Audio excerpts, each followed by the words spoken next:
Olá, muito boa noite. Hoje, dia 26 de junho, às 21 horas, horário de Brasília, nós estamos ao vivo em mais uma live do IGES, Instituto Goiano de Estudos Espíritas, em parceria com a Web Rádio Fraternidade e o Lar de Jesus de Goiânia.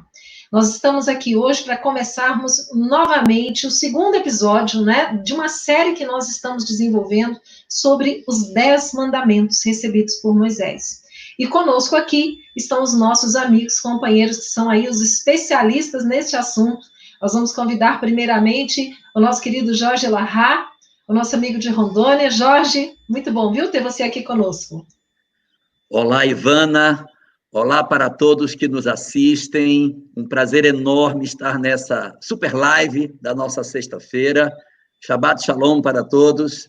Vamos começar os nossos estudos daqui a pouquinho. E nós convidamos também o nosso querido Álvaro Mordecai, que é de Barreiras, na Bahia. Álvaro, muito bom ter você aqui conosco nessa noite. Olá, Ivana. Olá, Jorge. Olá a todos. Uma alegria imensa estarmos mais uma vez. Muito bom. E nós estamos aqui com vários amigos que já estão aqui, estavam nos aguardando, estamos acompanhando.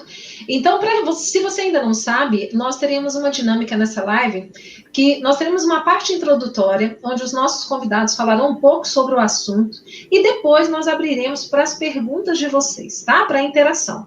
Então, à medida que vocês forem acompanhando, já podem ir colocando aí as perguntas no chat, que na medida do possível nós vamos tentar atender, pelo menos a maioria delas. E para começarmos bem, eu quero que o Álvaro, por favor, Álvaro, faça a nossa prece. Tá ótimo. Então vamos levar o nosso pensamento a Deus, pedindo auxílio nesse momento de trabalho, nesse momento de comunhão, de conhecimentos, nesse encontro de amigos. Vamos assim mentalizando a paz que se estenda ao lar de todos nós, que nesse momento essa paz possa ser irradiada a todos os necessitados. Assim seja. Assim seja. Muito bem, hoje então o estudo é do segundo mandamento, e eu passo a palavra para Jorge e Álvaro. Olá, uma boa noite para todos. Boa noite, Álvaro. Vamos começar as nossas discussões de hoje. O nosso mandamento de hoje, que é o segundo mandamento, ele vai necessitar que a gente converse um pouquinho sobre um outro assunto que faz parte da cultura judaica. E como a gente tem feito, a gente tem programado, a gente fala um pouquinho de cultura judaica antes, para depois dar mais enriquecimento para o mandamento que a gente tem para trabalhar na nossa noite. Então, o assunto que a gente tem para trabalhar hoje chama-se Kabbalat, ou Kabbalah, e para as pessoas mais ocidentalizadamente seria Kabbalah. Tanto faz, Kabbalah, Kabbalat ou Kabbalah, é a mesma coisa. Importante é saber o que vem a ser isso. Kabbalat, em hebraico, significa receber. É alguma coisa que eu entrego para você receber. É algo que eu te dou, eu estou dando algo para você. Quando eu entrego algo para alguém, eu digo, Kabbalat, receba, recolha, aceite isso. Então, Kabbalat significa um conhecimento que foi entregue ao povo hebreu a uma época muito anterior à que nós temos hoje, um período bem anterior à época que nós vivemos, e esse conjunto de informações que essa Kabbalat ou Kabbalah trazia, tinha alguns conceitos muito próximos daqueles que nós conhecemos hoje. A Kabbalah, por assim dizer, é um conjunto de ideias e de pensamentos relacionados com a questão da vida imortal, que se apoia em alguns princípios bem próximos de nós. Por exemplo, a ideia de um Deus único e imaterial, a ideia da imortalidade da alma, da sobrevivência do espírito e da existência de um mundo espiritual, a ideia de diversos renascimentos através dos quais a alma se depura, a comunicabilidade dos espíritos, a possibilidade dessa comunicação dos chamados mortos com os chamados vivos, o planejamento reencarnatório, a ideia de que nós, antes de renascermos, passamos por uma programação em que estamos na Terra para cumprir uma programação, que o nosso passado se espelha no nosso presente e que existe um conjunto de dramas que nós vivemos que estão relacionados não com o hoje, mas com o nosso passado. E, fundamentalmente, no seio, no cerne da Cabala, está um mecanismo interessantíssimo que nos propõe um processo de mudança interior, de busca de autoconhecimento a partir de um gráfico, de um desenho, chamado em hebraico Etz Chaim, mas que seria em português a árvore da vida, que é um conjunto de etapas que o espírito precisa atravessar para que ele vá se depurando progressivamente na direção do infinito. Então, essa seria uma conceituação básica daquilo que a Cabala representa para nós. Álvaro, você quer falar para nós de como foi que a Cabala surgiu? Qual o primeiro livro que surgiu de Cabala? Quem foi esse iniciador disso aí para nós? É interessante, né, que a Cabala, ela visa trazer um reflexo do mundo espiritual. Nós sabemos que a mediunidade, ela não é uma propriedade do espiritismo, mas ela é um patrimônio da humanidade, e dessa forma, por volta de 2000 anos atrás, foi escrito um grande livro, Zohar, que ele dá a base para toda a concepção, o recebimento desse reflexo do mundo espiritual. O que eu quero dizer com reflexo? Que existe uma realidade da qual nós temos acesso parcial, baseado em uma percepção mediúnica de um grande rabino, um grande homem justo, um sábio, vamos assim dizer, onde ele passa isso em palavras pelo Zohar. A Cabala, ela nasce do preceito de que a interpretação ela é livre. Durante a história do povo judeu, nós vemos os maiores tipos de repreensão. Mas o que não se pode impedir é de pensar.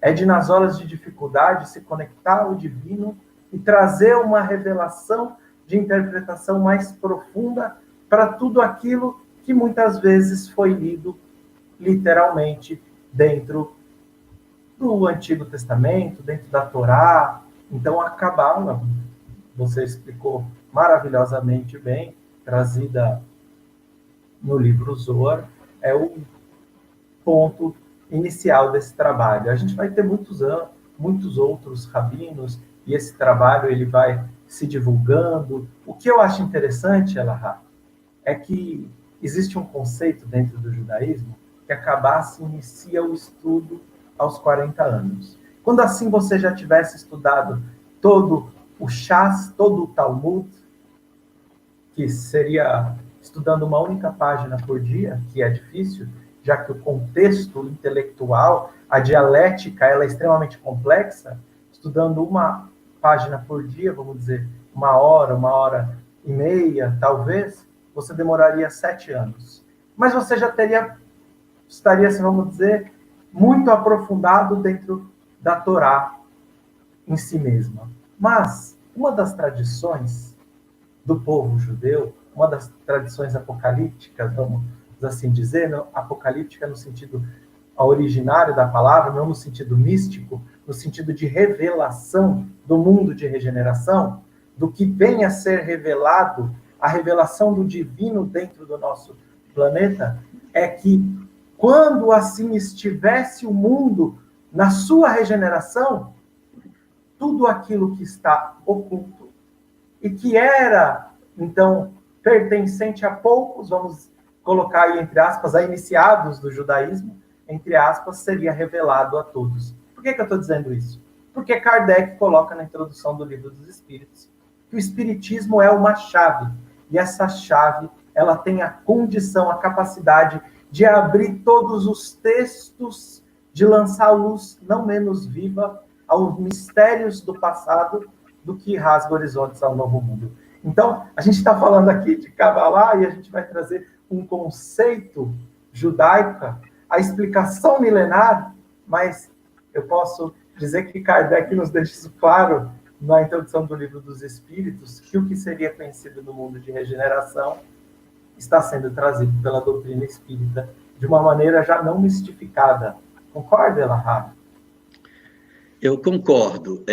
Eu diria assim, Álvaro, que daquilo que eu leio, daquilo que eu vejo, eu sinto que a Cabala, ela já teve 4 ondas, 4 momentos de crescimento desse conhecimento. A primeira onda desse movimento de Cabala está na construção da primeira obra que foi escrita lá atrás, segundo se crê que ela tenha sido feita, que é o Sefer Yetzirah. Uma obra que, segundo diz, teria apenas 3 páginas, que teria sido escrita por Abraão. Nós não temos certeza se isso é verdade. Nós não temos certeza. Mas a tradição judaica diz que Abraão teria escrito um livro de 3, 1, 2, 3 páginas. Esse livro, na verdade, ele não é um texto, ele é um livro que descreve uma figura, como se eu estivesse descrevendo uma figura com palavras. Então, tem um desenho que vai assim, daqui, liga para não sei o quê. Esse é o Sefer Yetzirah, que desenha a árvore da vida, que é uma das áreas de grande importância de estudo na Cabala. Até hoje, o povo estuda a árvore da vida. Quem quiser depois saber o que é, pode colocar no Google Árvore da Vida Cabala, e vai aparecer o desenho que está descrito no Sefer Yetzirah. Então, esse foi o primeiro movimento que a gente tem. Uma segunda onda, que aí sim a Cabala ganha corpo, ganha musculatura, ela ganha efetivamente uma obra consistente que vai produzir esse conhecimento de maneira mais vasta, é essa obra que você estava falando, que é o marco que identifica que, olha, agora nós temos um texto consistente sobre Cabala. É o Zohar, que é uma obra escrita por Rabi Shimon Bar Yochai. Esse Rabi Shimon Bar Yochai, ele é contemporâneo de Jesus um pouco depois. Ele vive em Jerusalém na época que os romanos estão queimando o templo de Jerusalém. Ele foi discípulo de um dos maiores, se não o maior rabino da época que Jesus viveu, chamado Akiva. O rabino Akiva foi o maior de todos os rabinos do período que Jesus esteve na Terra. Akiva, ele representa, dentro do judaísmo, aquele que melhor entendeu aquilo que a Cabala representava. Por quê? Porque existia muita gente que estudava judaísmo, mas não mergulhava na Cabala. Eu vou fazer uma comparação grosseira entre Cabala e Espiritismo. Eu posso ter pessoas que são espíritas, que estudam o Livro dos Espíritos, que estudam a obra de Kardec, se dedicam a isso, vão para a casa espírita, fazem a tarefa de socorro ao semelhante, fazem a caridade que a casa propõe, porque fora da caridade não há salvação, tem toda uma preocupação de fazer aquilo que está recomendado nas obras. Mas eu posso ter um outro espírita que diz o seguinte: isso não é suficiente para mim. Eu não estou atrás simplesmente de conhecer o Livro dos Espíritos, de ler aquilo, de participar dos estudos. Eu estou atrás da minha transformação espiritual. Para mim, mais importante do que conhecer os pedacinhos da obra de Kardec, saber o que está dito em cada pergunta, fazer esses estudos aprofundados do entendimento da que a obra possui, é eu me entender. Eu estudo a obra, sim, eu estudo a obra de Kardec, mas eu não estudo para conhecer, eu estudo para me transformar. O meu foco é conhecer para ser melhor, não é conhecer para saber. É mais ou menos assim a Cabala. Eu posso ser um judeu que mergulha na Torá e conhece judaísmo, cumpre todos os mandamentos, mas não se transformou, não se iluminou intimamente. E assim também eu posso ter um espírita que conhece muito, mas não se iluminou. A iluminação é exatamente esse conhecimento da Cabala. E dizem os rabinos que existe uma história, né? E diz que quando a gente conhece a Cabala, a gente entra no campo quando a gente assim, olha alguém, o cara vai começar a estudar Cabala, então ele vai entrar no campo. Campo, em hebraico, a gente fala pardes. O pardes é o campo. Então, quando se diz que alguém entrou no campo, é porque essa pessoa entrou no campo do conhecimento da Cabala. E rezam as tradições da Cabala que, à época de Jesus, aproximadamente, 4 rabinos entraram no pardes. É uma coincidência ser da época do Cristo. Mas é porque a obra de Rabi Shimon Bar Yochai é desse período, então os rabinos relatados são dessa época. Então, 4 rabinos entraram no pardes. O primeiro deles chamava-se Ben Azai, um rabino extremamente estudioso, disciplinado, muito responsável, compenetrado das suas obrigações, mas que queria se iluminar. Então, conta a tradição judaica que esse rabino começou a estudar a Cabala. E ele foi estudando e foi se fascinando com o conhecimento do mundo espiritual, com a lei de causa e efeito, com a ideia da reencarnação, com todos os conceitos que existiam. Ele foi se empolgando com essas informações e ele foi se fanatizando. Ele foi rompendo com as vinculações com o mundo físico. Depois de um certo tempo, ele não conseguia mais tratar das coisas do mundo material, ele se fanatizou. Então, se diz que ele, na verdade, entrou no pardes, mas ele não conseguiu sair. Ele entrou e não saiu. Ben Azai não conseguiu êxito, porque ele foi estudando, foi se fascinando, foi se empolgando, e ele, então, portanto, se perdeu. Ele se fanatizou. Então, diz-se, né, na linguagem da Cabala, que como ele foi e ele não conseguiu voltar, que ele morreu para o mundo físico. Ele morreu. Então, o primeiro que entrou e não saiu, e ele morreu por dentro. O segundo rabino foi Ben Zomar. Ben Zomar era um rabino rígido, de muita disciplina, de muita autoridade, mas era um homem que cobrava muito dos outros as coisas. E Ben Zomar disse, eu também vou estudar Cabala. Entrou no pardes. Quando ele entrou no pardes, que ele começou a entender a lei de causa e efeito, e que ele olhou para trás e viu o que ele tinha feito, ele ficou apavorado. Porque ele sentiu o quanto ele havia se equivocado no que ele havia vivido. Então, se diz que Ben Zomar enlouqueceu de culpa. Ele não suportou a verdade espiritual e ele enlouqueceu. O primeiro morreu, o segundo ficou louco. Enquanto o primeiro entrou e não saiu, o segundo quis sair sem ter entrado, porque ele não tinha entrado e quis sair. E quando ele saiu, coitado, ele ficou mais perdido ainda. O terceiro dos rabinos, o nome dele foi apagado da história, mas se a gente procurar com carinho, a gente acha, chama-se Elisha ben Abuya. Elisha ben Abuya também entrou para conhecer a Cabala, e quanto mais ele estudava, mais descrente ele ficava. Ele foi perdendo a reverência pelo sagrado, e em pouco tempo ele se transformou num descrente. O terceiro perdeu a fé. Ele ficou descrente de tudo. E só o último dos rabinos foi o que conheceu a Cabala, entrou, conheceu e saiu. E divulgou o que soube. Foi a partir desse último desses 4 rabinos que a Cabala chegou até nós. Esse é Akiva. Comparado com casulos, porque o pessoal fala que dentro do pardes existem casulos de borboletas, porque a borboleta sai da metamorfose da lagarta feia para a borboleta bela, que representaria a evolução. O primeiro deles, Ben Azai, ele entrou no pardes e saiu correndo atrás das borboletas e se perdeu enlouquecido. O segundo entrou no pardes, viu as borboletas e se apavorou com elas e saiu correndo desesperado, com medo das borboletas.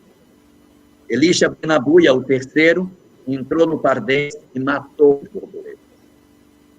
E Akiva? Akiva entrou, conheceu as borboletas e cultivou os casulos. E fez com que as borboletas se multiplicassem, ou seja, que as lagartas se transformassem nas borboletas. Então, essa imagem poética representa para nós o que Akiva é nesse cenário. E foi Rabi Shimon Bar Yochai, discípulo de Akiva, que escreveu numa obra de 22 volumes tudo o que ele aprendeu de Akiva sobre a questão da Cabala. É esta que é a obra basilar que norteia tudo que se discute de Cabala hoje. No meu entendimento, essa é a segunda onda.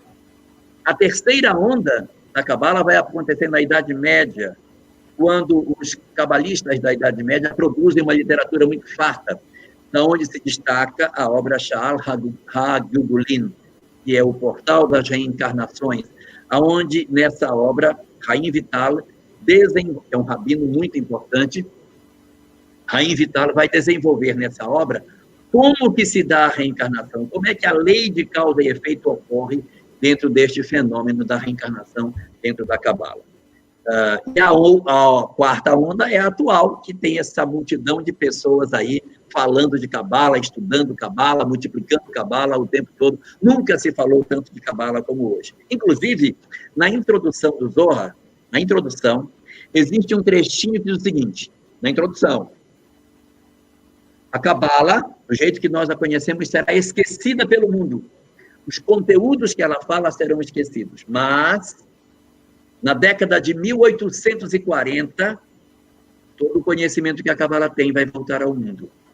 E o mundo vai voltar a discutir aquilo que a gente hoje discute. Os fenômenos de Hydesville são de 1848. É quando começam as mesas girantes e tantos outros fenômenos do século XIX.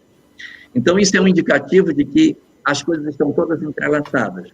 O judaísmo tem uma vinculação muito profunda com a Cabala. Hoje, cada vez mais, os judeus estão estudando cada vez mais Cabala. Ela está saindo do ambiente judaico e contaminando positivamente, é lógico, uma grande quantidade de pessoas. E esse conteúdo é um conteúdo muito próximo daquilo que a doutrina espírita diz. Eu estou falando tudo isso, mas eu não estou dizendo, não quero que ninguém pense, eu estou dizendo que a gente tem que estudar Cabala. Porque você vai estudar mais do mesmo. Você vai estudar para descobrir, olha, a reencarnação existe, olha, Deus é único, olha, tem vida após a morte. Sim, mas a gente já tem isso.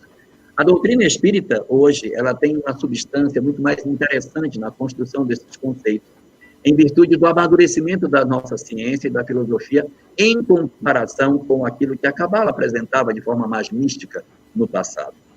É lógico que o conhecimento que está lá é fantástico, é incrível. Ela vale para quem não é espírita, para quem não é de curso do Cabala. Mas para quem é, eu não recomendo, porque você vai andar muito para caminhar pouco. Você vai andar nas mesmas trilhas que você já tem, vai acrescentar pouco conhecimento. Vai ser bom para quem não sabe, tem alguma rejeição de estudar espiritismo, estuda Cabala, dá uma mergulhada nisso aí. Quando mergulha, você vai encontrar basicamente a mesma coisa, porque o conhecimento judaico trazia essa informação da reencarnação há muitos anos. Não é isso, Álvaro? Sem dúvida. É interessante, acho que a gente tem que comentar que a Cabala, ela não é simplesmente uma filosofia espiritualista, mas ela é uma filosofia espiritualista que se aplica no estudo dos textos. Então, Pardes significa, é o acrônimo de 4 palavras: Pshat, Remesh, Drush e Sot. Então, quando a gente pega um texto para estudar e a gente faz a primeira leitura, a gente lê lá, por exemplo, o segundo mandamento que nós vamos falar hoje. Lo ye Elohim aherim al panai, não terás outros deuses diante da minha face. Então, quando você lê isso de maneira literal, você está na primeira simbologia que o Elahá trouxe, que é a simples, a mais simples. Você fica com a letra e mata o espírito. Literal. Segundo, a gente faz conexões disso com outras passagens. Terceiro, a gente coloca o Midrash, a tradição oral do povo judeu. A gente coloca a tradição daquilo que foi passado pelos mestres como história desde o passado. E o quarto, que seria adentrar a Cabala dentro de uma exegese, dentro de um estudo de um texto, seria adentrar ao oculto. Por isso eu frisei bastante no início a questão de que a doutrina espírita, ela abre esses textos de uma maneira já desmistificada. Porque se a gente pegar o livro Zohar e abrir, ou o Sefer Yetzirah, que diz que é o livro, entre aspas, da criação do mundo, se a gente pegar esses textos, eles são completamente simbólicos e a gente acaba se perdendo. Acho que o grande ponto que você colocou, Elahá, é que a doutrina espírita, ela traz a condição a todos, e Kardec, em momento algum, se usa de nenhum tipo de mistificação. Esse aqui é o bonito da história. Exato. Porque se eu não entendo simbolismo, se eu não entendo de lei judaica, se eu não entendo de tradição judaica, eu posso estudar muita Kabbalah, mas eu vou me perder. Faz parte do caminho. Então, eu estudei a Hassidut, estudei um pouco de Kabbalah, mas os rabinos, eles davam isso em doses homeopáticas, para que a gente não se perdesse no texto. Então, o ponto todo, eu acho que efetivamente é compreender que isso existe, isso foi trazido de uma forma que alguns tinham a compreensão, isso foi divulgado, mas, sem sombra de dúvidas, que sirva para aqueles que querem se aprofundar, mas que a doutrina espírita, se nós estamos falando em reflexo do mundo espiritual, na doutrina espírita nós não estamos falando em reflexo, mas nós estamos falando de uma janela do mundo espiritual, onde são descritas com muitos detalhes e sem nenhum tipo de mistificação. Então, a gente vai falar um pouquinho de reencarnação dentro da Kabbalah, né, Elahá? Sim. Aqui a Kabbalah, ela traz dentro dela um conceito que é o Gilgul, é o nascimento, e o plural Gilgulim, os renascimentos. Isso é um esteio fundamental da Kabbalah, não é isso? Quando a gente falar assim, olha, eu tenho uma roda, se eu quiser falar, eu tenho uma roda, em hebraico, a gente vai falar que a roda é redonda. Agol. Agol, porque as raízes das palavras mostram a origem espiritual. Então, Agol, Gil, Gul, é algo duplamente redondo, é uma roda mesmo. Agora, se eu falar Gilgulim, eu estou falando em ciclos. Porque o que vem trazer a Kabbalah não é que nós estamos em uma linha reta do tempo, mas nós estamos em uma linha espiral, onde reencarnamos em ciclos, que a gente chama de reencarnação, vida no plano material. E por que a gente está falando de... Por que a gente falou, vamos falar de reencarnação, se na realidade a gente está falando do segundo mandamento? Porque o segundo mandamento... Tem nada a ver, né? Tem tudo a ver. Tem tudo a ver, né? Quase nada. Ele fala assim, olha, você não vai... Você não vai ter outros deuses, você não vai se curvar a eles. Por quê? Porque eu sou o Senhor, seu Deus, cuidadoso, zeloso, que visita a iniquidade dos pais. E aqui a gente tem costumamos ter um erro, com todo respeito, não é minha intenção querer falar sobre a tradução, mas dentro do hebraico, a gente costuma ter um erro na tradução. Porque que ele aqui fala que Deus visita a iniquidade dos pais e dos filhos até a terceira e quarta geração. Mas a palavra correta é al. Al. Al significa sobre. Então, após, para cima da terceira e quarta geração. Então, o que significa? Se eu cometi uma iniquidade, eu vou receber uma visita da providência divina a partir da terceira ou quarta geração. Por quê? Porque eu não posso nascer como meu filho. Então, mesmo que eu não...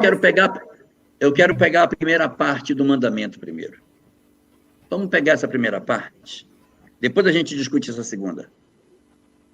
Vamos pegar o início do mandamento.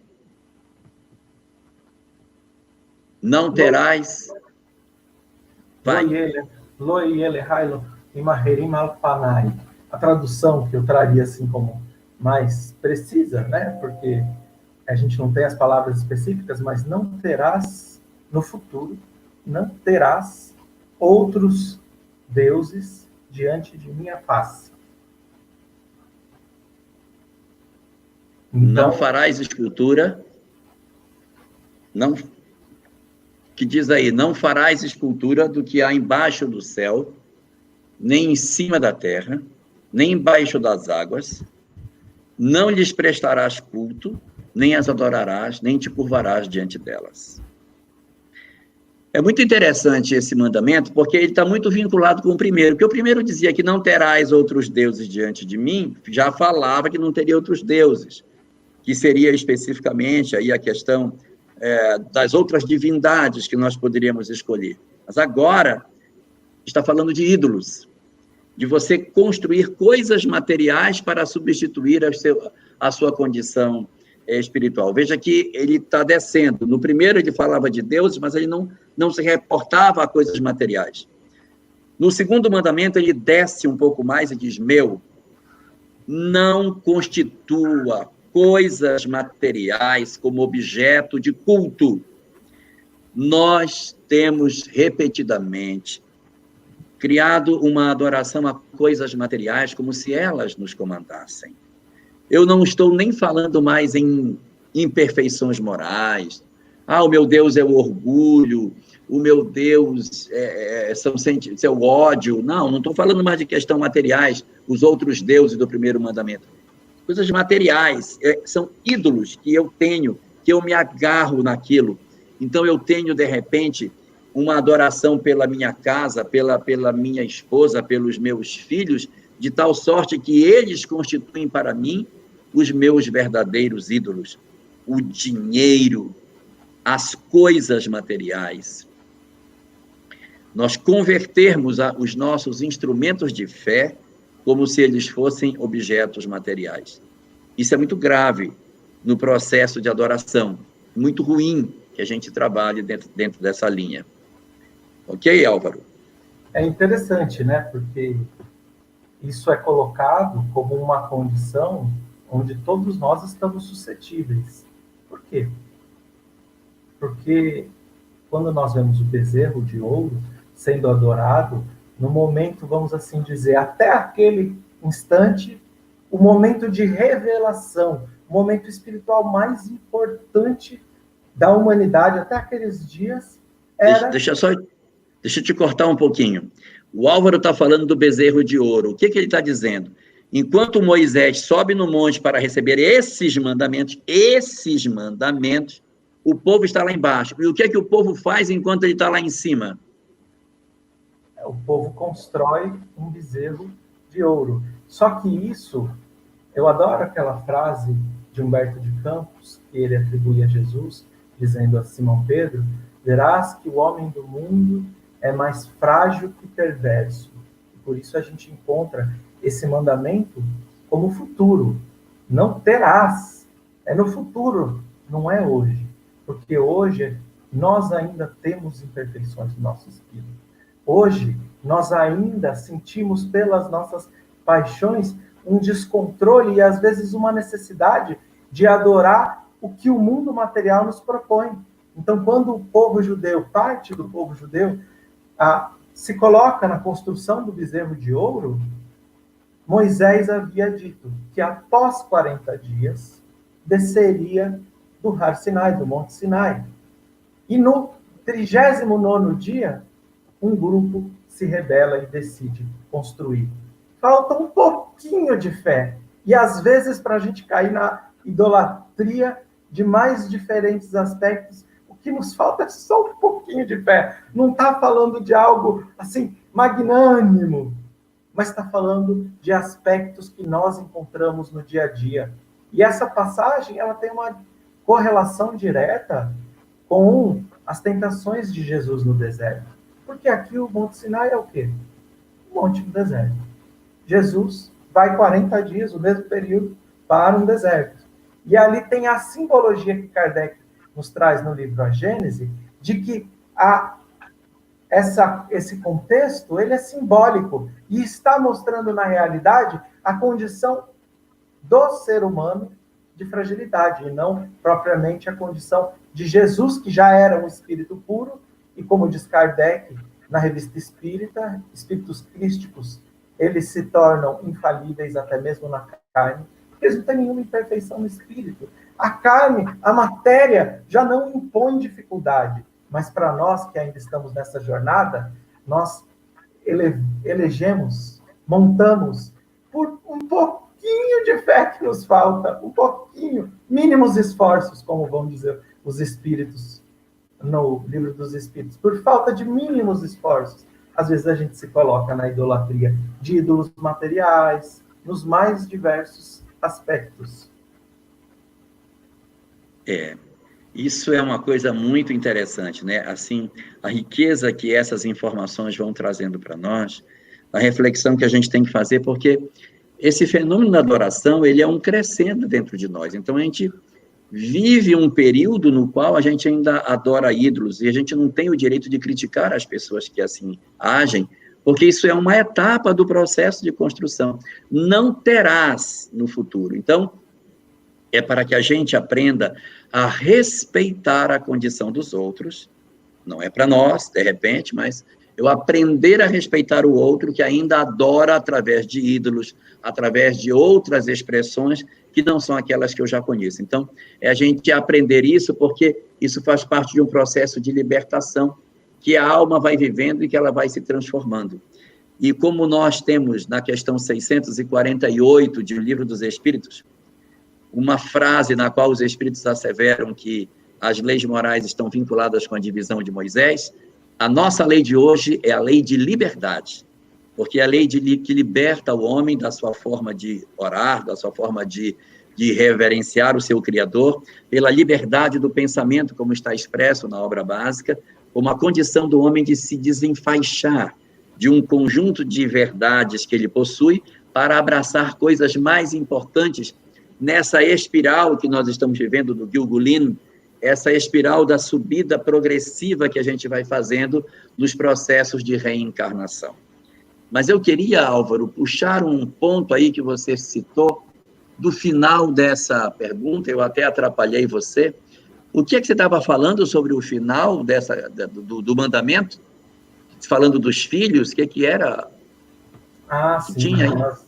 Nós estávamos falando sobre Deus, porque eu sou o teu Deus, zeloso, que visita a iniquidade dos pais e dos filhos até a 3ª e 4ª geração daqueles que me odeiam. É tudo uma linguagem simbólica. Se a gente fizer a leitura literal, como você trouxe o significado do pardês, a gente vai tomar um sentido do texto que não é o sentido específico. Primeiro ponto, não é até a 3ª e 4ª geração. É ao, sobre, a partir de. Por quê? Porque se eu cometi uma transgressão, em hebraico, nós falamos, eu cometi uma transgressão. O que eu necessito para com a lei divina? O que eu necessito, o que isso acarreta no meu espírito? Isso acarreta a necessidade de um tikkun nefesh. Tikkun significa conserto. Nefesh, alma. E essa nefesh, alma, é o espírito encarnado. Então eu não consigo fazer esse tikkun nefesh desencarnado. Porque poderia ser tikkun ruach. Ruach é espírito desencarnado. Mas então eu preciso de fazer um conserto no plano material. E é aí que a gente falou. Gilgulin. A gente está falando de reencarnação. Eu retorno. E se fosse até a 3ª e 4ª geração, o que o texto em hebraico propunha, por exemplo, eu não posso ser meu filho. Não tem como eu reencarnar para ser, entre aspas, cobrado pela lei de causa e efeito como meu filho. Mas eu já posso ser o meu neto, entre aspas. Se eu assim desencarnar antes, eu posso ser o meu neto, eu posso ser o meu bisneto, eu posso ser o meu tataraneto. E assim, aquela iniquidade da qual eu cometi, aquela transgressão para com a lei divina, que gera um débito não para com ninguém, mas quem deve a lei, deve a consciência, devendo a consciência, eu retornarei, então, para quê? Para que eu realize o conserto. E isso é colocado como forma de prova, muitas vezes, como expiação. E é assim que vai trazer a Kabbalah. E isso me exige esforço. E tantas vezes o que eu falei, esses mínimos esforços, que às vezes se tornam grandes provas no dia a dia, esses mínimos esforços, podem me levar ao desespero, como o povo judeu foi levado ao desespero, e, de repente, criar um ídolo de adoração, seja aqui qualquer que seja o sentido do ídolo de adoração, mas que ele entre à frente da providência divina. Tem uma história, ela é belíssima, eu ouvi ela, eu acho que eu tinha uns 14 ou 15 anos, e ela está no Talmud. Há muito tempo, hein? Já tem algum... Tem 5 anos só. Estou brincando. Já tem alguns anos. Poucos, não vou falar quantos. Então, eu estava estudando com o Maseret Brachot, Talmud, e eu estava com um rabino, e a gente ia lendo, estudando, e ele falou, olha, aqui conta uma história que explica o que é providência divina. Porque a gente explica a justiça e a misericórdia através da reencarnação. Como a gente sabe que esses conceitos são pedagógicos, e da mesma forma que a justiça e a misericórdia se manifestam no fluido cósmico universal, a providência divina também, segundo o livro A Gênese de Kardec. Então, lá ele traz o ponto de vista da providência divina. E ele fala que tinha um rio, uma árvore e um homem que ele queria entender o que era providência divina. Ele vai até o rabino dele e pergunta assim, olha, eu quero entender, eu quero que você me explique, Rabi, mestre de Torá, o que é providência divina. Ele, olha, sabe aquele rio e aquela árvore em tal local? Sei. Você vai subir naquela árvore, você vai ficar lá em cima daquela árvore, parado, e você não pode intervir em nada do que esteja acontecendo. Porque nesse momento, você é um espectador, um estudioso que quer compreender. Tá bom. Ele sobe no alto daquela árvore e primeiro vem um peregrino, um viajante, um homem. Ele se deita na sombra da árvore, próximo do rio. Ele tira um cochilinho depois do almoço e ele deixa uma bolsa de dinheiro cair, um alforje de dinheiro cair. Ele levanta e vai embora. Ele fala, eu vou avisar. Mas ele não podia avisar. Ele não podia avisar que tinha ficado o dinheiro. Essa era a ordem do rabino. Logo depois, vem um outro moço. Ele senta naquela árvore na sombra e vê o dinheiro. Ele pega o dinheiro e vai embora. Logo após, vem um mendigo. E esse mendigo deita naquela sombra, volta o primeiro homem, o que perdeu o dinheiro. Só que ele volta acompanhado. Ele volta acompanhado de outras pessoas. Quando eles vêm, ele fala, cadê o dinheiro que estava aqui? Fala, o dinheiro que estava aqui?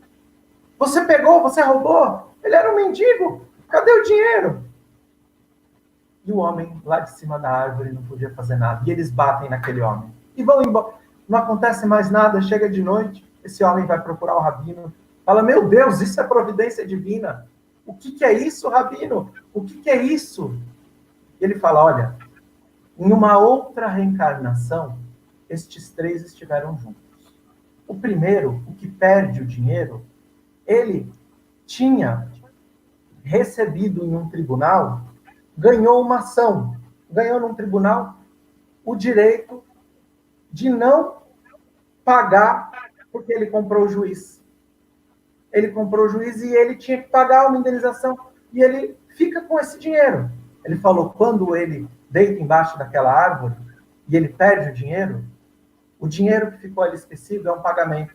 É um pagamento para o segundo homem, que na encarnação passada ele tinha o direito de receber o dinheiro. Mas em função da desonestidade daquele homem, de ele ter adorado um bezerro de ouro, de ele ter adorado o dinheiro, um ídolo material na vida dele, em função disso, ele comprou o juiz e não pagou. Mas ali ele foi restituído.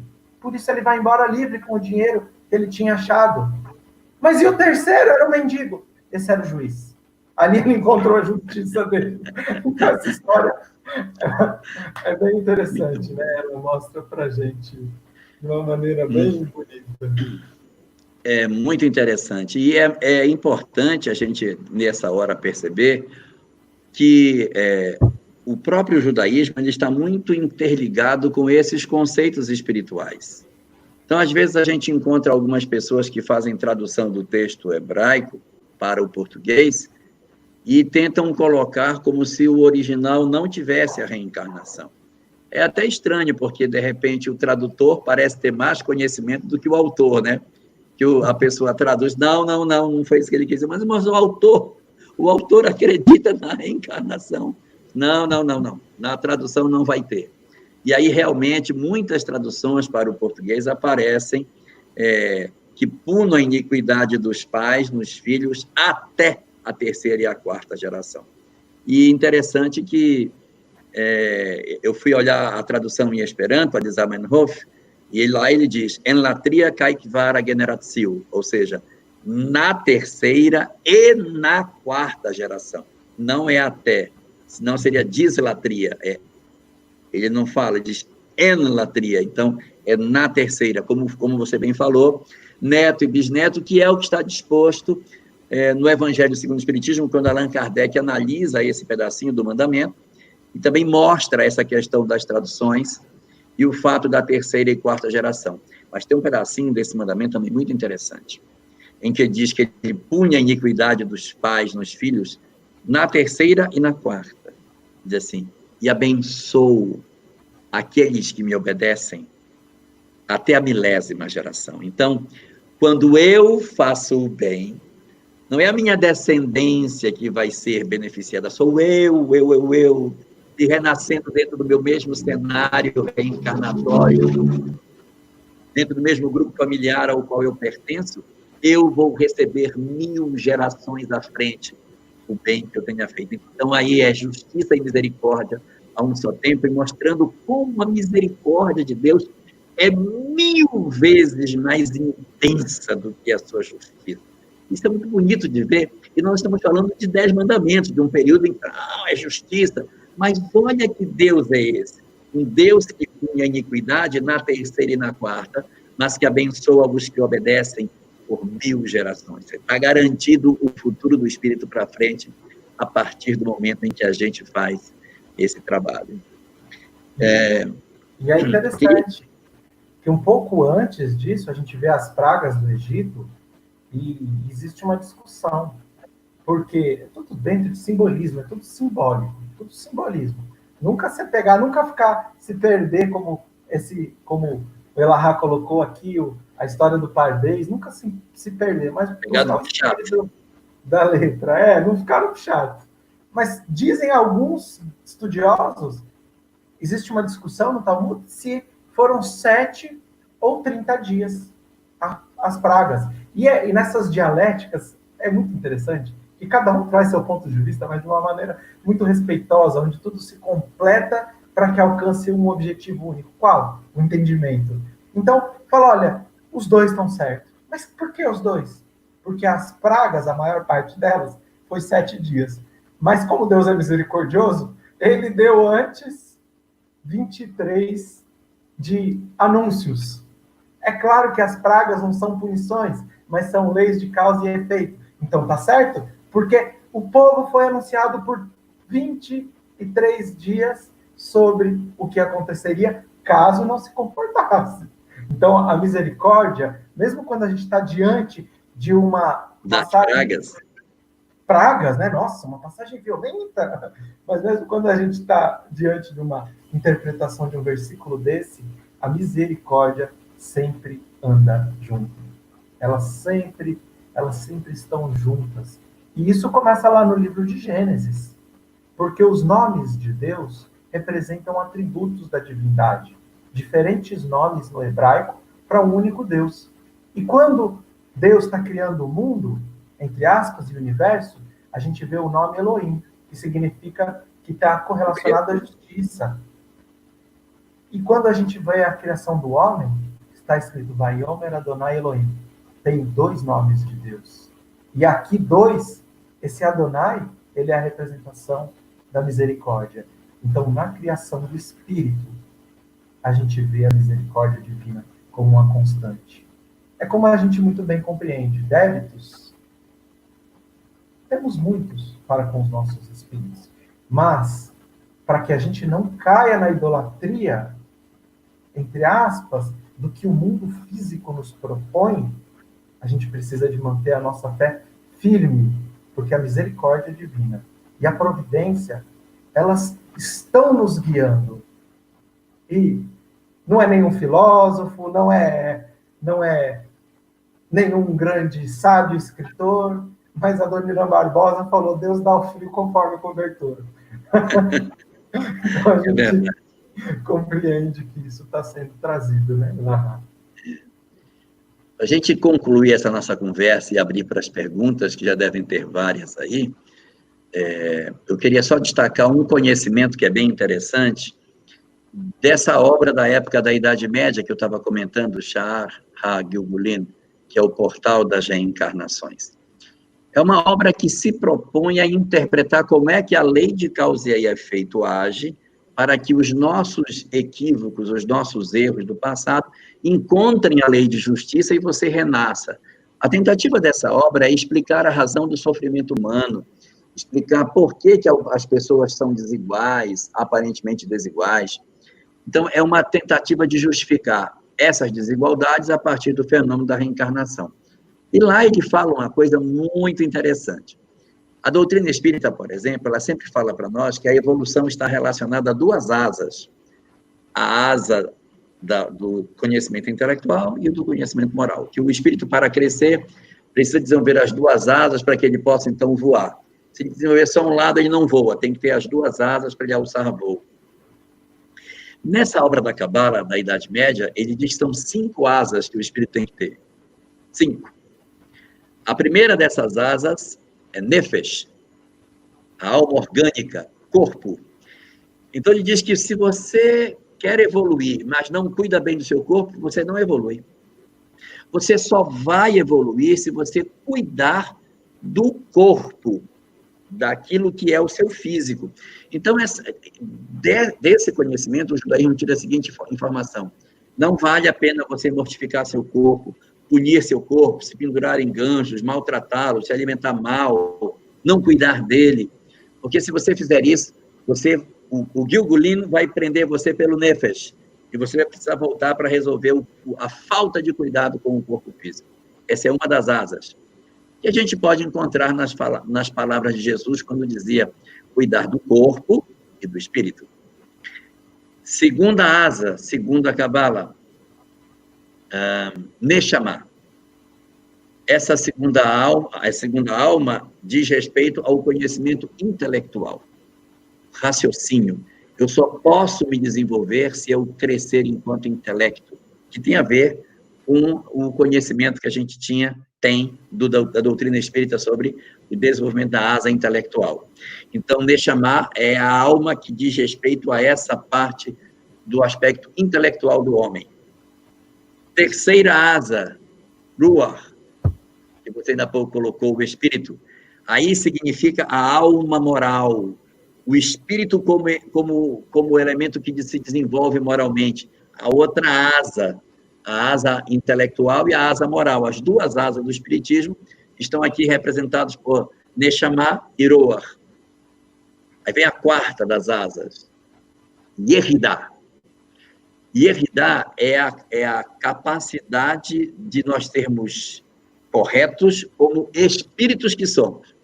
Então, ele diz o seguinte, que depois da morte, quando o espírito vai para o mundo espiritual, ele não está livre da disciplina. É uma ilusão você dizer, bem, agora eu desencarnei, cumpri minha tarefa, agora aqui no mundo espiritual posso fazer o que eu quiser. Não vai. Porque se você no mundo espiritual não mantiver a sua disciplina, você pode cair pelo Yehida. Então você fica no mundo espiritual perturbado porque você não soube manter a disciplina dos seus conceitos do lado de lá da vida. E a gente encontra isso em diversas obras de André Luiz, falando da necessidade da disciplina do outro lado da vida, senão você se perde, se atropela, serve de instrumento de uso por uma série de entidades perversas, justificando para nós a necessidade da disciplina, mesmo do outro lado da vida. E a quinta dessas asas chama-se Verraiá, a centelha divina.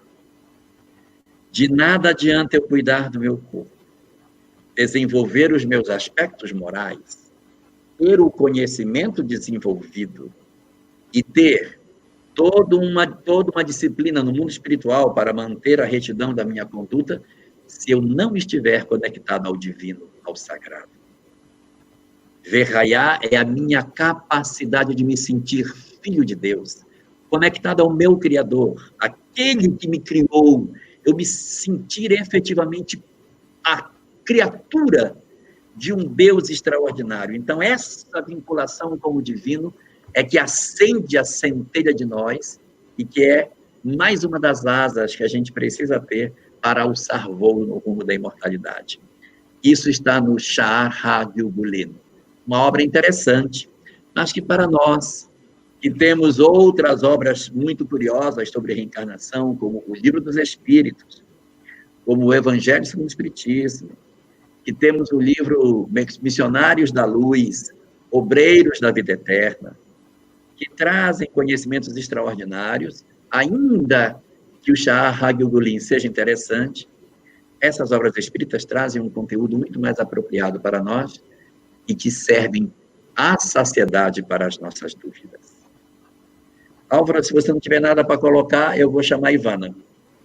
Vou só colocar um último detalhe, uma última curiosidade aqui para nós, conhecimento interessante, que está no Sha'ar HaGilgulim, que a gente às vezes fica especulando, não publicamente, mas assim, nossa, será que é a reencarnação de quem? Será que eu fui quem? Será que quem foi quem? E fica especulando reencarnações.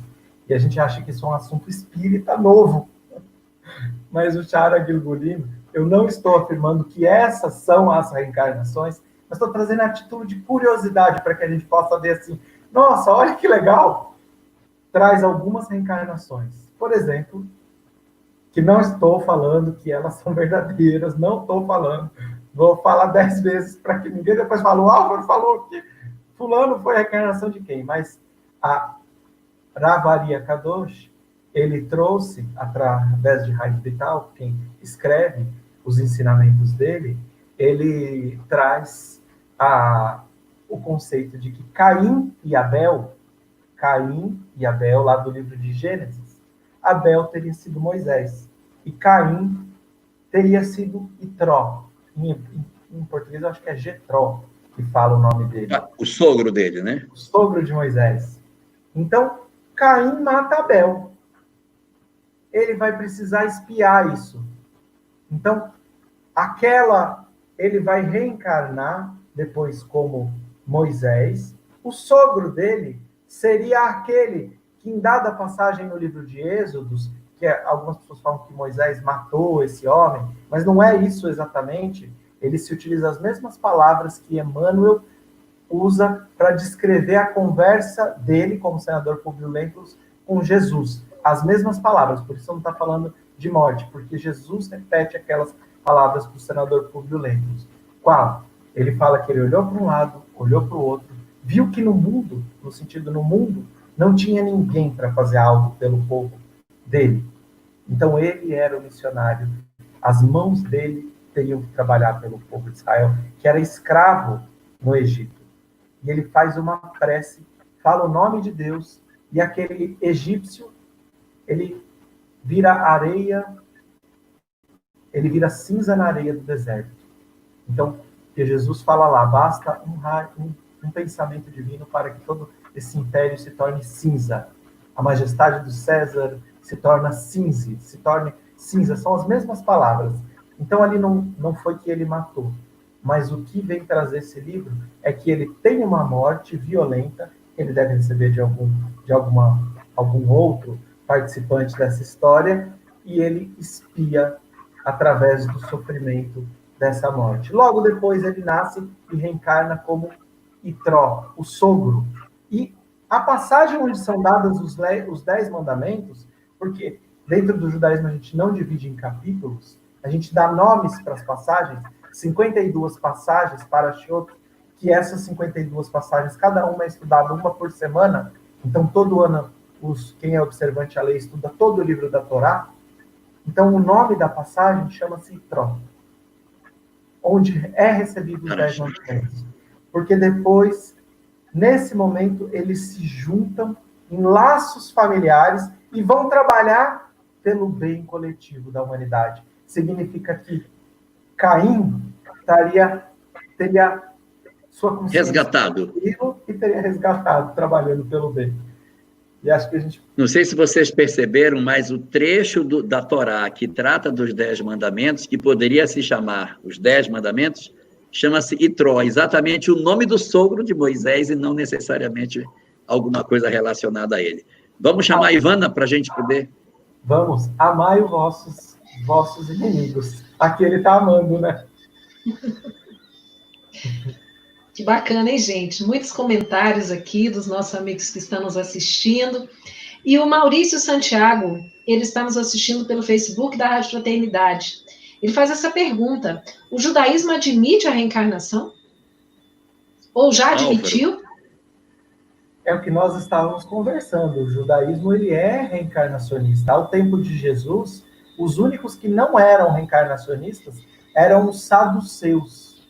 Porque os saduceus, eles eram sacerdotes do templo, era a classe sacerdotal do templo. E, analisando apenas os 5 primeiros livros da Torá, e, assim, fazendo uma leitura sempre literal, sem raciocinar sobre aquilo, tinha-se condição de colocar esse sacerdócio como uma maneira de divinização, como aqueles que instruíam, que tinham a condição do poder para com o povo. Então, o judaísmo, ele é reencarnacionista. Algo interessante, eu acho que vale a pena falar aqui, é Sefer HaGilgulim, só para a gente entender, que é o livro das reencarnações, que eu falei que é ciclo. Eu estava lá na África e eu comecei a filmar um besouro na areia. E vieram para mim e falaram: por que você está filmando esse besouro? Eu falei: porque isso daqui é aula de espiritismo. Falou: como? Falei: porque esse é o besouro escaravelho. E os egípcios colocavam um escaravelho sobre o faraó morto, porque do mesmo jeito que o escaravelho ele vai rolando, o estrume da vaca, eles acreditavam simbolicamente que o escaravelho rolava o sol. Então fazia com que o sol nascesse e morresse. Nascesse e morresse. E nascendo e morrendo, nascer, morrer, renascer, progredir. Tal é a lei.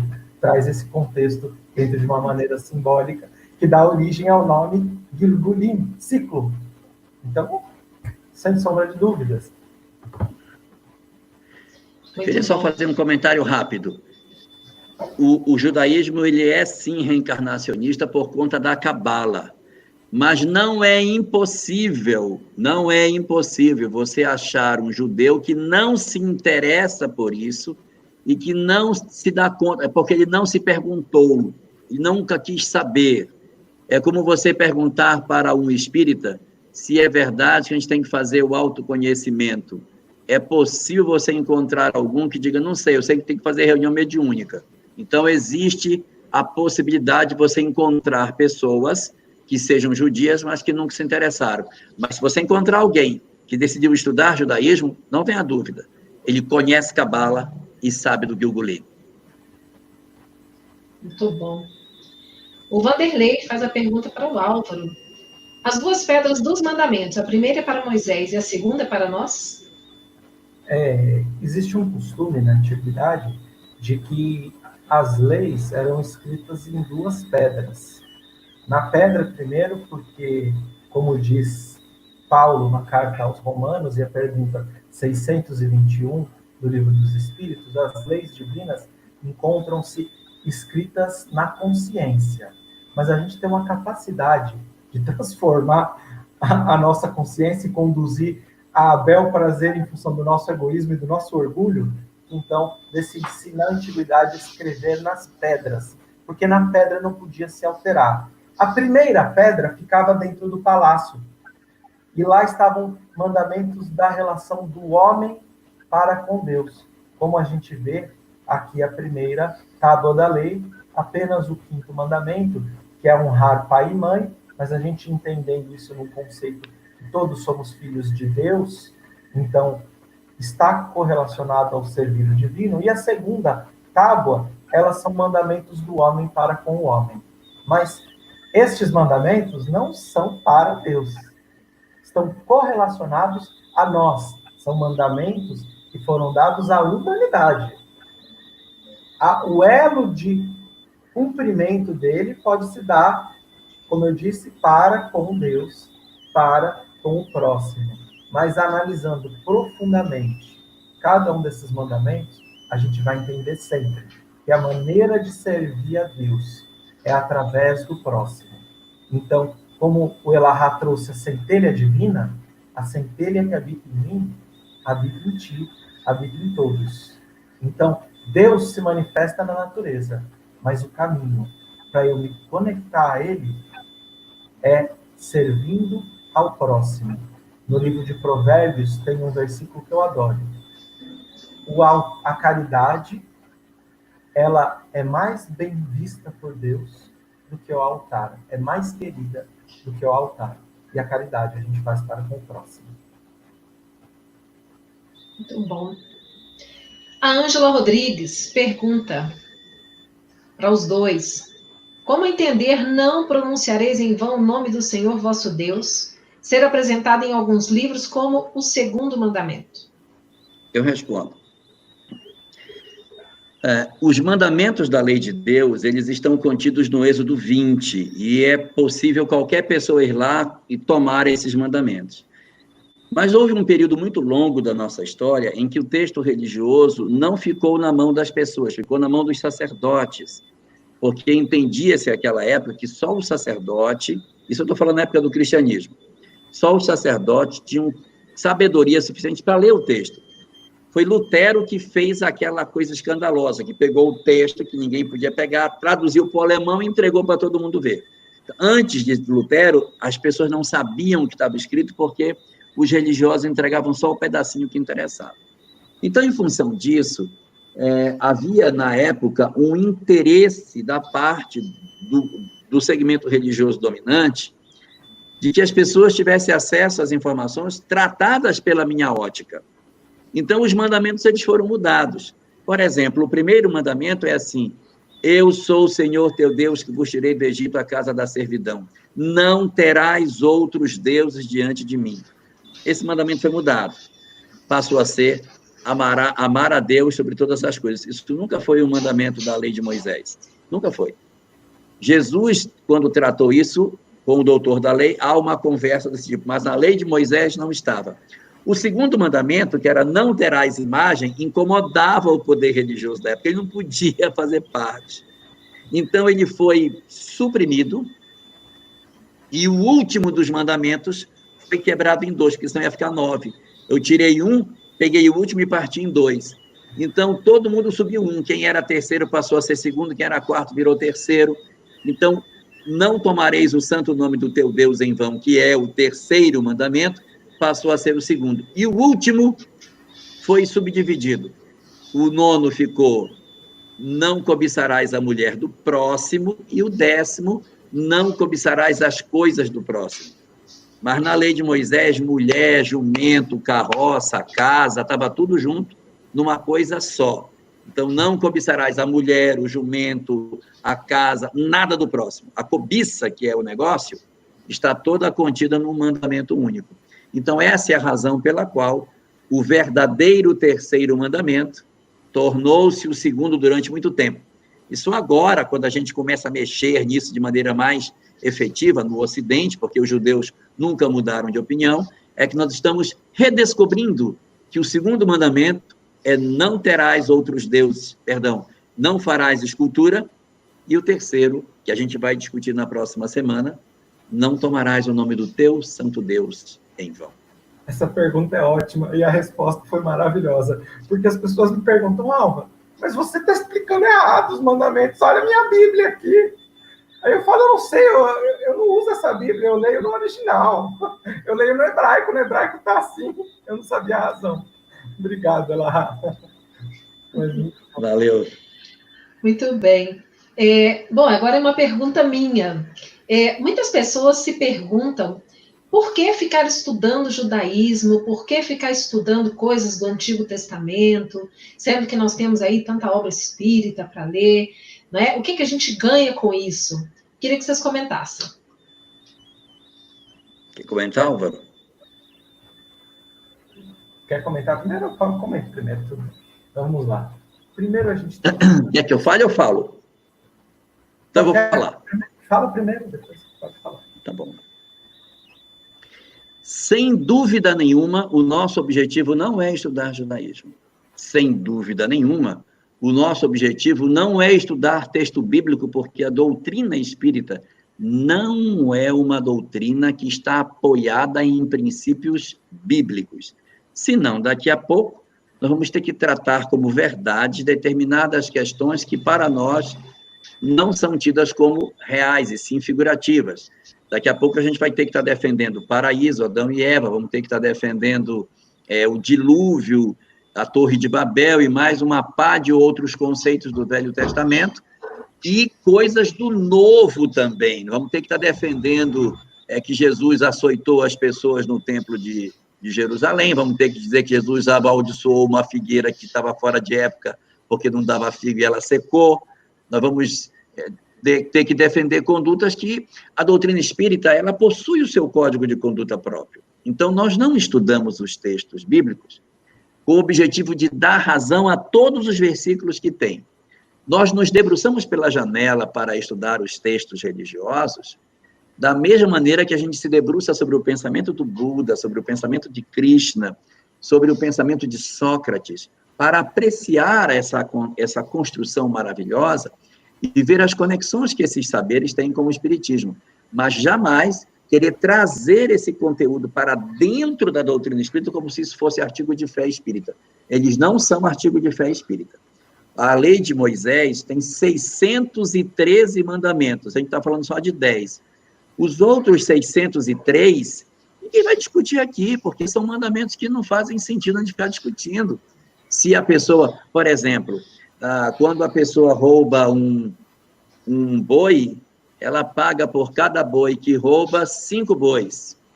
E quando rouba um carneiro, paga por cada carneiro que roubou 4. Por que quando rouba o boi, paga 5, quando rouba o carneiro, paga só 4? Devia pagar igual. Os rabinos dizem, é porque para roubar um boi você vai tangendo e o boi vai embora.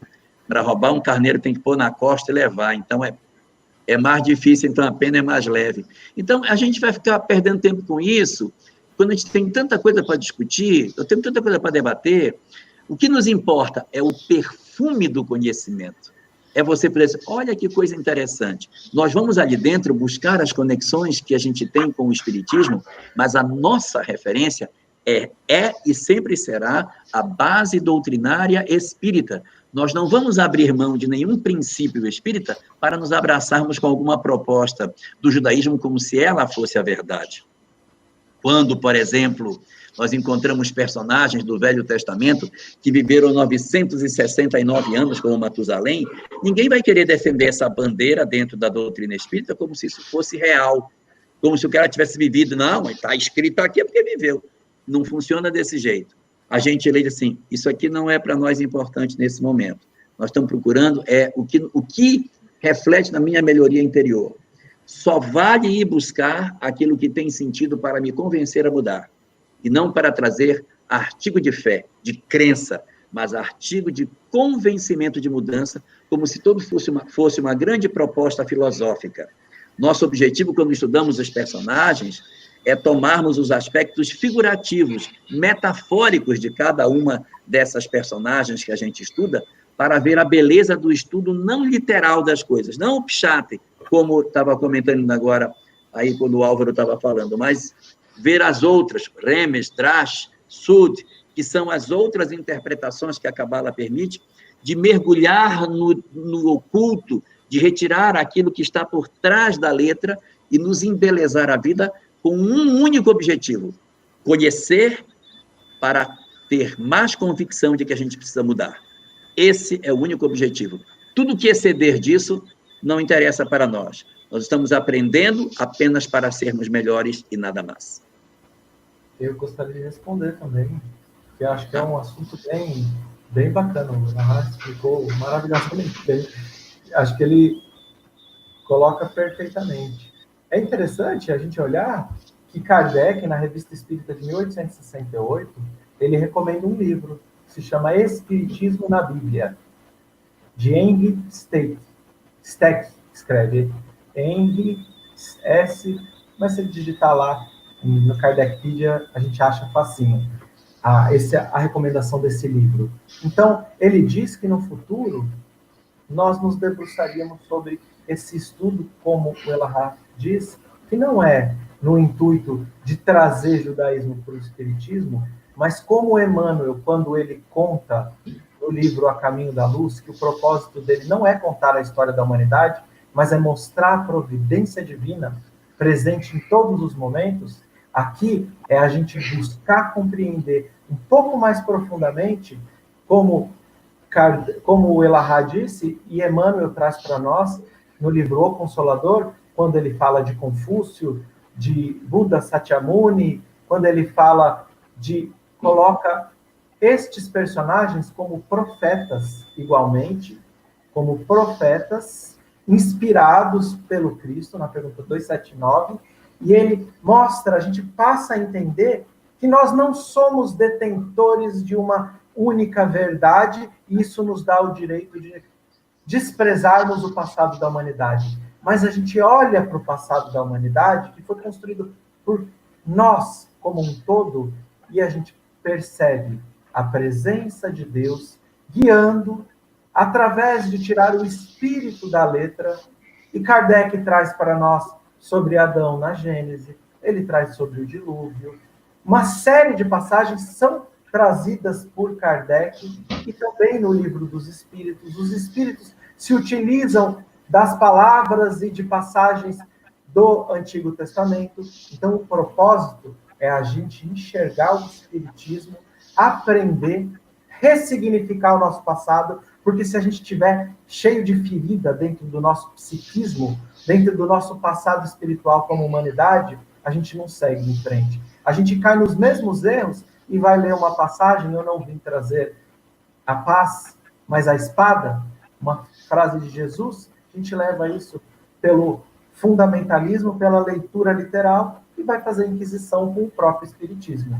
Então, o propósito é a gente aprender dos erros do passado, ressignificar, olhar a condução de Deus pela sua providência divina, e sim, estudarmos muito espiritismo para entender essas passagens e, quem sabe, daqui para frente, construir um novo horizonte, um novo amanhã, dentro do contexto da evolução religiosa do nosso planeta. Nós poderíamos, então, entender que o judaísmo ele teve uma influência muito grande no cristianismo, por se tratar, inclusive, né, da região onde Jesus nasceu e tudo, e, consequentemente, também no espiritismo, por ser o espiritismo, sim, o cristianismo redivivo? Sim. O que aconteceu? Quem foi o maior divulgador do cristianismo? Paulo de Tarso, que teve toda uma formação judaica. Então, quando Paulo foi divulgar o cristianismo, ele divulgou o cristianismo atrelado ao judaísmo. Ele conectou as duas doutrinas. Porque se você perguntar dentro, vamos falar da palavra de Jesus, dentro da palavra de Jesus, como foi que o mundo foi criado? Não tem. O cristianismo não fala como é que tudo surgiu. Não existe teogonia dentro do cristianismo. Jesus não está preocupado com isso, ele não trata essa questão. Essa questão está lá no judaísmo. Então, existe todo um arcabouço de conduta que Paulo vai buscar lá no judaísmo e traz junto com o cristianismo. Quando ele vai difundir o cristianismo na região que ele fazia com aquelas viagens, ele divulga um cristianismo atrelado a um judaísmo. Por quê? A sociedade pagã que recebeu a mensagem cristã das mãos de Paulo tinha conceitos muito diferentes. O incesto era plenamente viável, determinadas condutas que existiam na sociedade eram tidas como normais. Nós não tínhamos esse conceito de família que a gente tem hoje. Esse conceito judaico-cristão que a gente tem é pelo atrelar das duas. Então, Paulo, pela sua formação judaica, ele trouxe todo o arcabouço de condutas judaicas para dentro do cristianismo. Não, você tem que ser correto, você tem que amar o próximo, tem que respeitar, não pode fazer nada errado. Se você pegar as cartas de Paulo, tem uma série de cartas que são só lições de moral mesmo, que você tem que ser correto, ninguém pode reclamar de você, você tem que ser uma pessoa digna, que é muito parecido com o padrão que estava proposto dentro do judaísmo, da conduta que as pessoas deveriam ter. O cristianismo era uma doutrina mais de amor.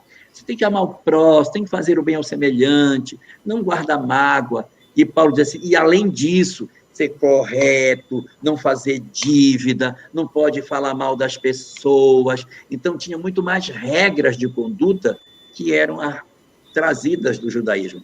Para você ter uma ideia, no livro de Levítico, no capítulo 19, tem uma série de mandamentozinhos. Por exemplo, você não deve colocar tropeço na frente do cego. A pessoa já é cega, você vai botar um tropeço na frente dela. Não pode amaldiçoar o surdo, a pessoa é surda no ouvido, você fica falando mal dela. Não pode. Não pode cobrar juros. Está lá no Levítico 19. Não pode ter ódio das pessoas do seu arraial. Aí, no finalzinho, lá no versículo 18, diz, não pode ter ódio das pessoas, mas deve amar o seu próximo como a si mesmo. Ele coroa todo esse conjunto de pequeninos mandamentos, fechando com essa ideia de amar ao próximo como a si mesmo. E nessa época era o próximo mesmo, era o cara da aldeia sua que você tinha que amar igual você. Não era um pensamento para amar o semelhante, era só o próximo. Tanto que a palavra é o próximo, não é isso aí, Álvaro? A palavra é próximo que está. Leadeia, né? Isso. Aquele que está do meu lado, né? Isso. Então, era um conceito muito mais restrito de amor, para o meu próximo. Por isso que a palavra é próximo. Se você pega em inglês, é meu vizinho. Quando você está traduzido no inglês, é meu vizinho. Não é meu semelhante. Jesus é que estendeu o conceito de próximo. Por isso que a palavra é próximo. O que está escrito próximo? Está escrito em hebraico. É. Amarás o teu próximo continente. É o próximo, é o pertinho. Por isso que a palavra que está colocada é próximo. Então, dentro de todas essas discussões, o judaísmo ele foi se inserindo no cristianismo e tornou-se quase que um bloco indivisível. Não as práticas judaicas, não os rituais judaicos, não a liturgia judaica, mas a moral judaica, aquilo que tinha que ter como retidão de caráter, como é que a família deve se comportar. Todo o nosso formato de família cristã, na verdade, é judaico. Aquele modelo que tem o pai, que tem a mãe, e aí tem que respeitar, tem aquela hierarquia, e não pode existir incesto dentro da família. Isso tudo são coisas que são oriundas do judaísmo. Então, ele aportou dentro do cristianismo, e depois, todo esse conjunto, já como monolito, indivisível, aportou dentro do cristianismo, dentro do espiritismo. Do espiritismo. Quer completar alguma coisa, Álvaro? Eu acho que a gente tem que pensar pelo princípio de que Jesus, ele era judeu, e que todos os apóstolos eram judeus.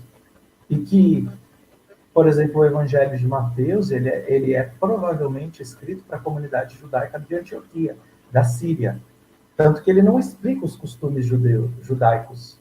Então, quando a gente olha, tem milhares de passagens, milhares de referências aos profetas. Então, a gente tem que compreender que nós estamos mergulhados na lei do progresso. Que o judaísmo, sim, ele traz uma fundamentação extremamente importante e essencial para se compreender o Evangelho. E quando nós vemos o Espiritismo, nós sabemos que aqui não se encerra o conhecimento espiritual da humanidade e levaremos isso como a verdade absoluta eterna. Muitas verdades absolutas, mas dadas ao nível evolutivo que nos encontramos.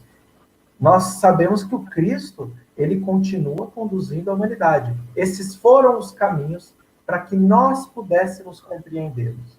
Então, Moisés abriu o caminho, Jesus, ele traz, completa, e o Espiritismo vai encerrar essa obra na regeneração da humanidade.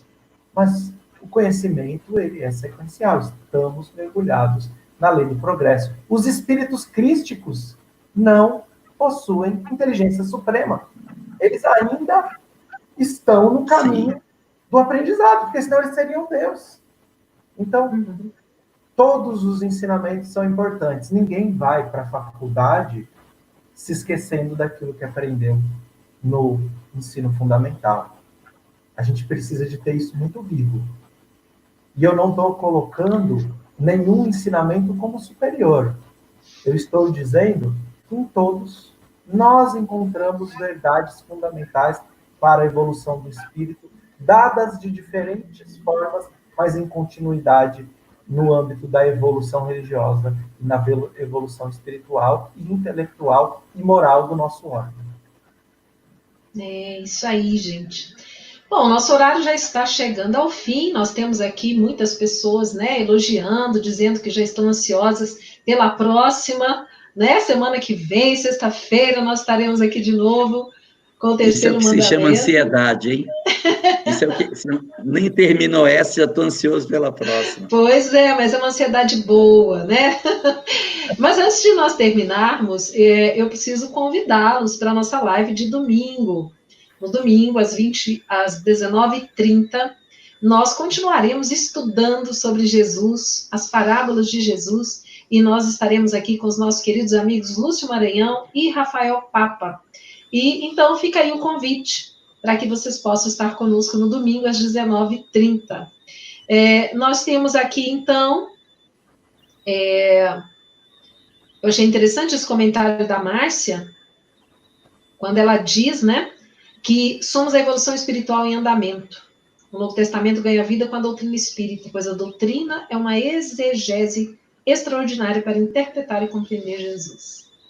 Bacana, Jesus, né? É a porta e Kardec é a chave. É isso aí. Ó, a Márcia de novo comentando.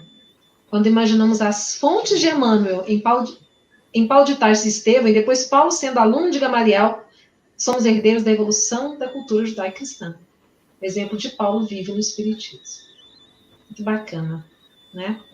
Meninos, então nosso tempo está acabando. Eu deixo que vocês digam aí as suas últimas considerações antes do nosso encerramento. Fiquem à vontade. As minhas considerações antes do encerramento é só para que a gente reflita que todo esse conhecimento que a gente está tendo não é para saber, é para usar em nosso benefício. Faz milênios que a lei espera que nós façamos a viagem para dentro.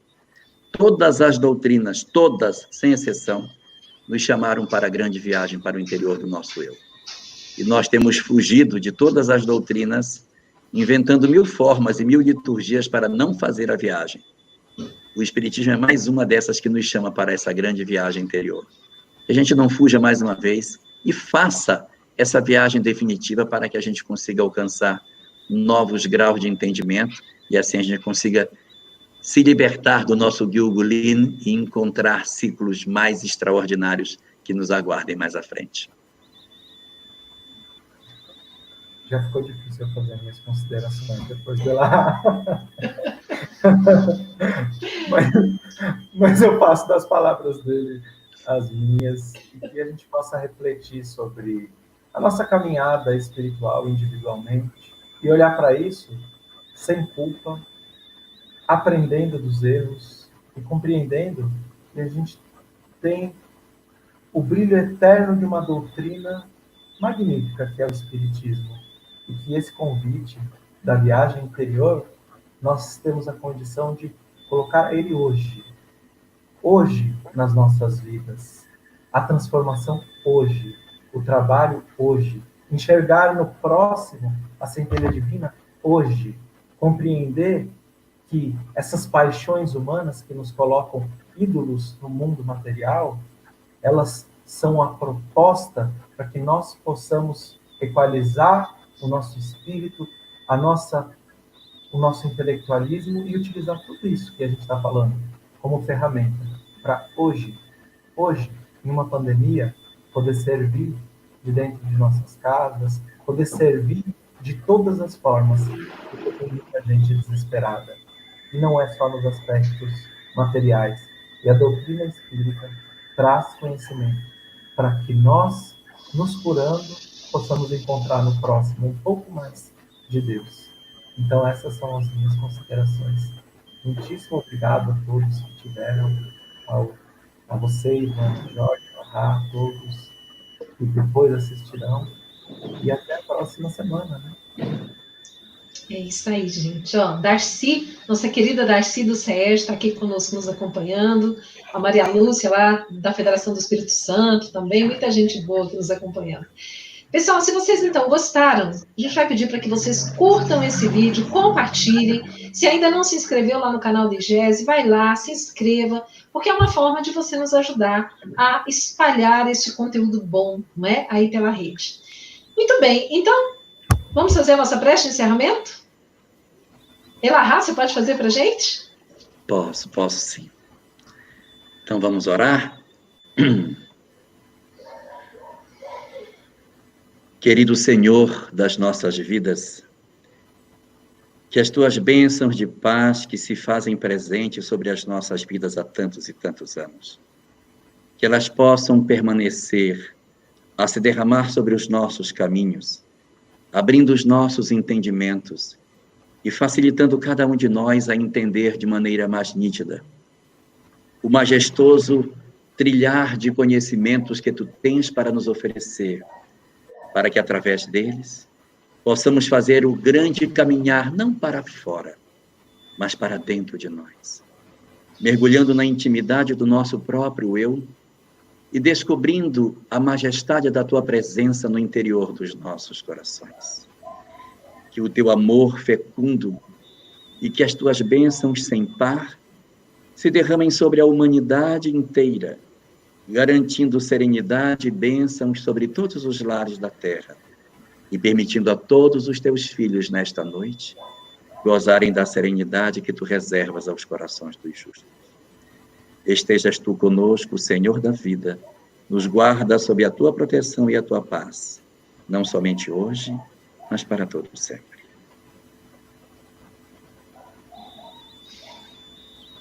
Que assim seja. Queridos, muito obrigada, viu, Elahá? Obrigada, Álvaro. Obrigada a todos vocês aí que estão nos acompanhando. Fiquem com Deus. E até domingo, 19h30. Grande abraço.